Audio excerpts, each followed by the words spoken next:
And this is also a revenge flick. You know what I mean? It's like this is a revenge flick. Thelma Wick. Huh?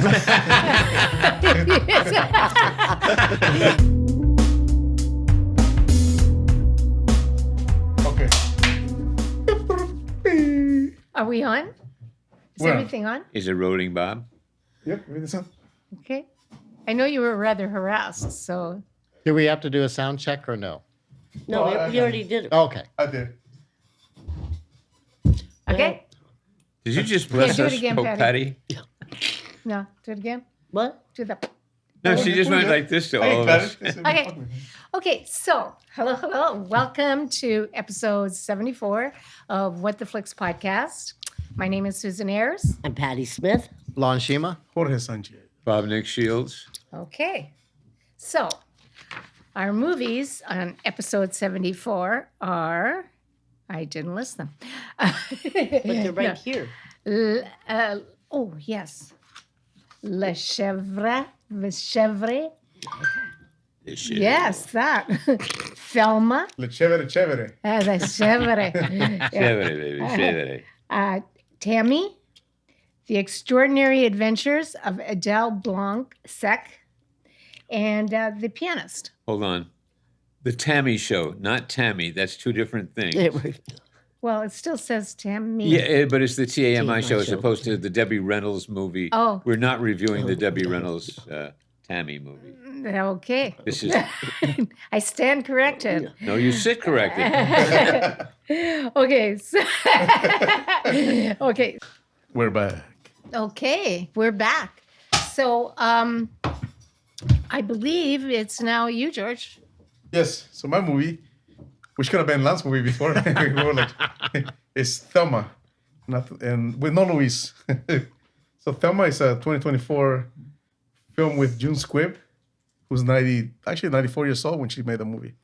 Yes, was she's I don't playing think so because I think she's 93. 93 now. No, she's 94. She was when she She's made that going to movie. turn 95 She November was playing a 6th. 93-year-old. They want to make She it was young. playing a 93. Because they wanted a younger woman. And then Richard Roundtree, Fred Hitchinger, Parker Posey, which I know was funny. And Clark and Gregg. others. Yeah. I get what was mine? I just lost my. Anyways. So the movie is about this elderly lady who gets she has a great relationship with her grandson, and he's visiting her, so he watches her. She lives by herself, and she gets a phone call when the grandson leaves from her grandson that he's gotten in trouble, that he's in jail, and she needs to mail $10,000 to a particular address.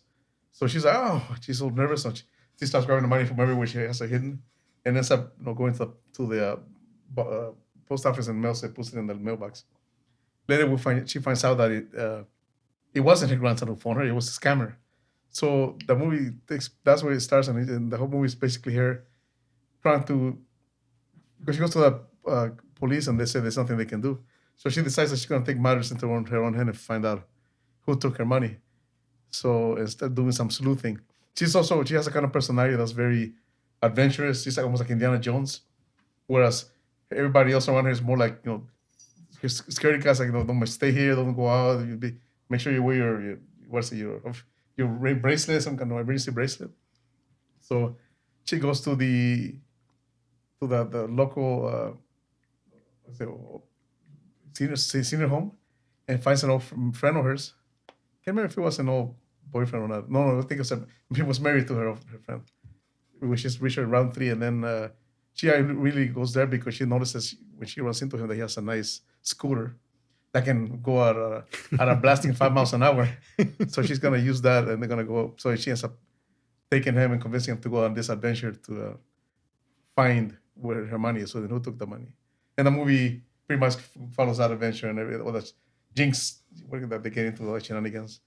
I like the movie. Well, she's a great character. I like that he goes throughout LA, so you can see these different parts of LA. So, oh, this area.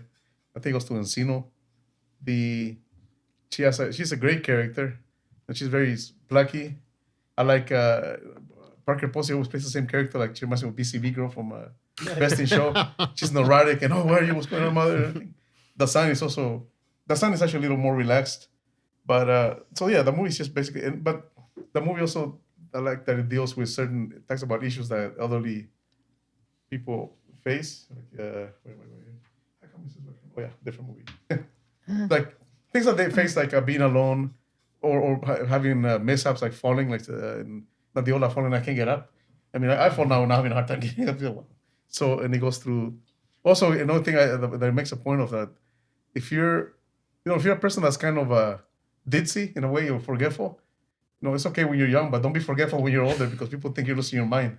So, and you're still the same person. You haven't changed. It's just people will attribute a lot of things to the elderly that there's not, I think that happened to my mother. She's always ditzy. because she's sharp. Oh, really? Always. Oh. Yeah, that's she's it. really sharp. Or she pretended she was. No, she just was ditzy. But yeah, so you have to be as sharp as possible because, or at least seem like it because, Pretend. pretend because anybody that has, you're finding an age, but a lot of things get applied to elderly that get applied as because you're old, but no, it's just I was meant this way. So, but yeah, I really enjoyed the movie. I thought it was well written. It was funny, and I found it entertaining from start to finish. And it was nice to see what's his face, Terrence Stamp. Who? Oh, Malcolm McDowell. Oh, Malcolm Yeah. McDowell. That's like, I was confusing. Malcolm McDowell. Yeah. Mm. Anyways, yeah. Well, I guess I stopped watching before Malcolm McDowell came in. To me, it was an amateurish movie. It was. I thought that that June Squibb got way too much attention when she did Nebraska, and she didn't carry a movie to me here. I thought actually of the performances that I did see, I thought the best one was Richard Roundtree, and at least he goes out with a Bang. with a good showing he could act, and not that he was that great in it, but he was certainly better than everybody else. I mean, talking about Parker Posey, I love Parker Posey, but she was in the background to me. I mean, and she was, as you say, doing what she does all the time. She's almost typecast as that character. Yeah, well, I mean, she does it better than anybody else, which is why. I mean, let's face it, if you don't have to even put put a bunch of names in a hat and you just say, what's the guy? Oh, yeah, well, Parker Posey is just see if she's available. Hey, the queen of the independents. Yeah, exactly. Exactly. I have a spoiler question I will ask afterwards, but I just, again, this is not a movie I made it to the end on. I just said, it's not holding my. I don't think anybody is particularly good in it. I don't think the story is very original. I think it just feels like elder abuse in a way. It's like, okay, let's take all the cliches. The one thing that I thought was legitimate was there were a couple of scenes where she'll be talking to someone else and they're saying, "I know you. I think I know you from somewhere." And I thought that is really sad because can you imagine that having your mind be in such a state where it's somebody they probably both did know each other. In fact, they might have been good friends, but they don't remember who each other is now. So it wasn't the worst thing I've ever seen, but I just it was pretty much what I expected, and I didn't love it. Okay. One thing I will say about the movie, I thought that it really shows how, like in the Parker Posey, and they infantilize both their son and the grandmother, like as if they're children, right? He's a grown up, and she's actually the real Thelma, she's still alive, and she's 103 years old, right? And the apartment they use as Thelma's apartment, that's her apartment. Oh, Thelma's wow. apartment. Who yeah. knew? Huh? Who knew? Yeah, who knew? Well, they did. They They told not me. me. I didn't know. Okay, I was saying Josh Mongolin obviously based his film on his own family, and he did. And I believe this is his only second. He did a short film before this, a comedy, and then he did this one. It's like he's not. This was his first. This was a debut for him. Gen Z Daniel, Fred Hetchinger, and Thelma, June Squibb. They got along. They had such a wonderful relationship. And I don't know if you noticed in the credits, but in the credits he dedicates this movie to his grandmother, who's named Thelma. right? So Thelma is his grandmother's name, and I thought that was when I was doing this, I almost started crying. It was just so, their relationship was so beautiful. Gen Z, and I guess she would be the greatest generation, right? Right. Yeah. The dynamics were, to me, really touching and interesting. You know, it was like I was saying, the way I'm, I really thought, like you said, but in a different way, that it really highlighted the indignities of aging, that everybody treats you like you're a moron. Do you know what I mean? It's like, And we know. she gets taken in a, people get taken in a con all the time, right? Right. And they're all ready to put her in a home. You know, she needs to be on her own, right? It says she needs to be in a home. Somebody needs to take care of her. I would say Thelma is a elderly lady with the spirit of Tom Cruise, because she's watching. And she does her own stunts. She's watching Mission Impossible, right? You know, if you notice, that's in the background on the Right. television, right?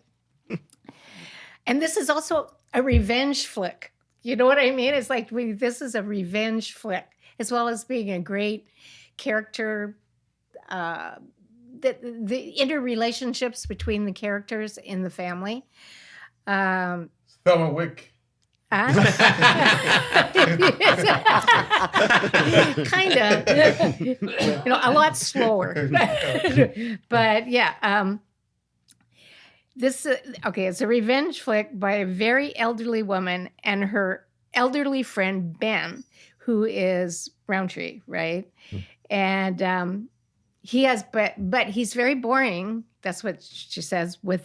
But the women decide he's so boring. But he has this. I want to see his daddy Warbucks. He has a double seater red cherry cedar scooter, right? And this makes him Hot stuff. desirable for her purposes, Yeah. right?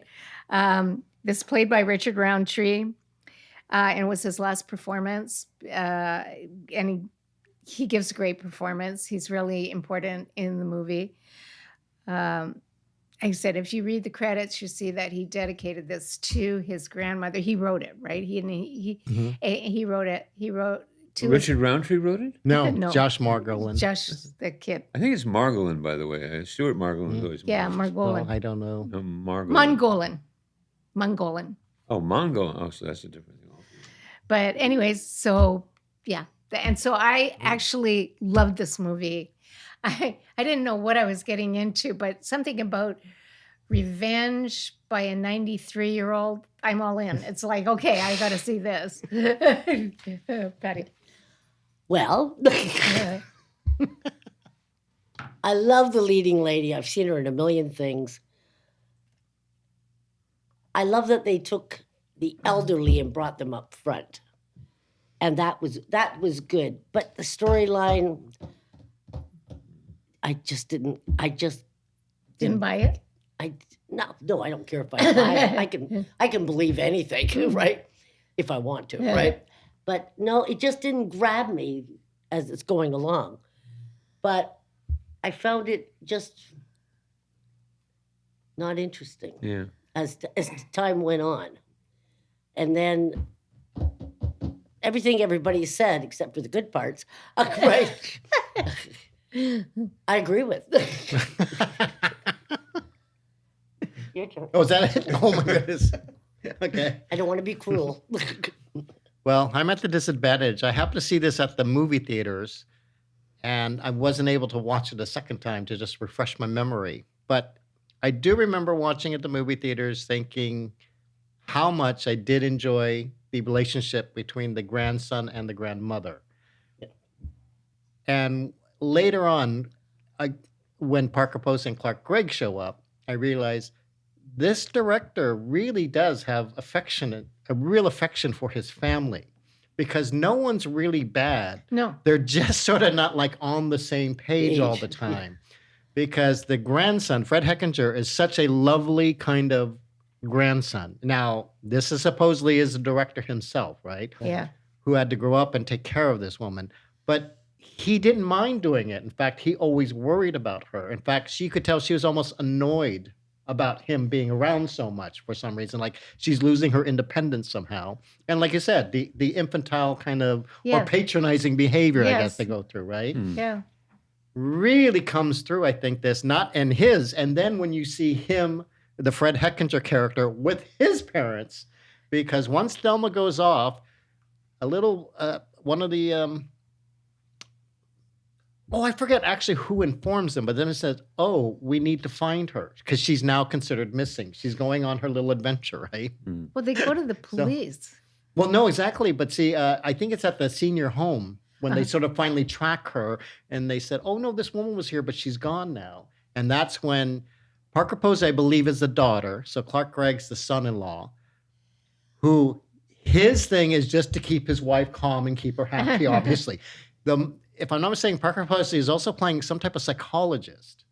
So you can see in her, even in her speak, the way she speaks about her son, the mother, and even with her husband, there's some kind of like thing going on there that this is a really fascinating relationship that I think is sort of almost being honest. I mean, it's sort of weird because I thought it wasn't June Squibb who was getting to me. It was their relationship between all of them. And, you know, I actually felt sorry for the Richard Roundtree character because at the beginning, he's calling and leaving messages like, "Oh, you know, we should get together and do this." And she has no interest. So she Yeah. just blows him up until, of course, She has some use she for has him. a need for him. I Yeah. thought, see how women can be sometimes.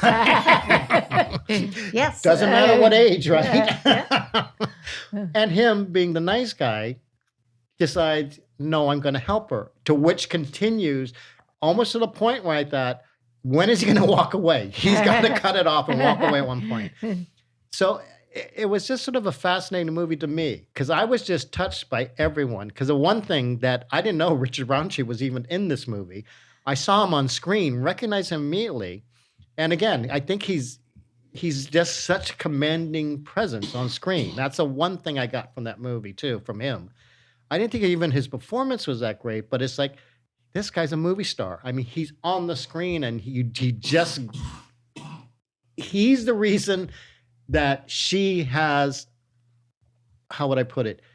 You can see he has no difficulty in his situation. He has taken control of his life, decided what he's going to do, and he's made the decision, but he's going to live with it. You know, which is probably why he's seeking out more friendships and contacts and everything. Because what I did like at one point in the movie, where she does mention, okay, she needs help. She starts contacting all her friends. Well, oh, I'm sorry, they're in the retirement home. Oh, I'm sorry, they passed away. I mean, yeah. her friends have now dwindled to such a small amount of people. And again, think about her age. I remember my neighbor saying almost the same thing, that almost all my friends have died.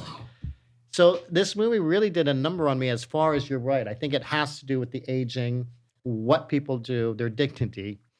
But ultimately for me, it was, like I said, about this grandson really paying tribute to his grandmother. In fact, there's even a small sequence where you see like home movies of his grandmother, to which they did recreate that scene in the movie. Yeah. And that was sort of like, and that's what really touched me. Because I said, see, he wanted to keep something so real.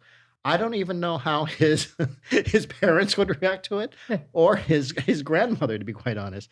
I did point out to Bob, because doing the research, I was sort of curious about the director and everything. He's the grandson of Ted Post. Knowing that this is the woman he married, and he stayed married, and that's, I looked, 71 years or something in marriage, right? And I thought, see, what a lovely family. And it's sort of nice for me to see this. And I don't know why. I just thought it was just such a nice, I guess I'd say nice movie. Well, It's not the greatest movie with all the great performances and everything, but I was touched by everything, including the Malcolm McDowell character who later shows up. And even him, it's like, wow, I have sympathy for him because he's sort of droning on about having to have problems financially and, being older and everything. And there's also that one friend they go and visit too, where it's like, Yeah, the lady. it's again, there's something very funny in the sequence, and yet there's something also very sad when you're watching this. And I think that's what I love about that kind of movie, that sort of bittersweet quality where it's like, they're showing you the reality of stuff, but they're still showing you a humor that people carry on and do things. And I think that's what I found refreshing, especially towards the end when you see the June Squibb and Richard Roundtree character sort of like, almost resolving their friendship about what happens in the future now, because we're just getting old and we don't have friends anymore. And I thought, yeah, what do you do? Do you seek out more friends? Do you do this? And she was so fiercely independent though, and that's why her grandson just fought for her independence. He always did, and that's why he wanted to be there for her. And the one time he wasn't is because he was trying to do something on his own, which he seemed sort of aimless. He was really confused about what his life was going to become. Like he broke up with his girlfriend and this and that, and the grandmother is sort of giving him advice, but he's not quite taking it seriously, thinking, "Oh, what does she know?" kind of thing. But he knows he still has to take care of her. And I thought that's what comes through. And I said, ultimately, that's one of the best messages I think in a society is to just look up to the old That they're people, not- that that they're- they can have a certain wisdom. Well, I think that actually she didn't need taking care of. She really didn't. You know what I mean? It's like, Well, but see, in a way, she sort of did because her actions alone warranted something that was not normal, which threw the entire family into a frenzy. Well, Even though she was fine. she right? was fine. I would say she's managed was to pretty survive sharp, for too. 93 years. Yeah. I'm sure she's going to be fine. But also Yeah. too is because just because she's doing something that they don't in their mind see an old person doing, Mhm. you don't like dash them down or try to stifle them. Yes. All right, You so- should be encouraging Yeah, and I that. read a review saying that even in this kind of movie that you cannot even feel bad for the bad guys because it's also a struggle. Exactly. Yeah. The struggle is real. This was your movie, right? Yeah. Yeah. Okay. So are we ready to? I was going to say something else about it. You guys were saying something, but I forget. Well, I Is have it a I have a short- question Oh. after we're done Okay. because it's an off-screen question. Oh, When you sure. were saying that she Maybe a didn't need spoiler. any assistance, she was fine. Because he doesn't. You're right. Oh, I really like the movie. I give it 9.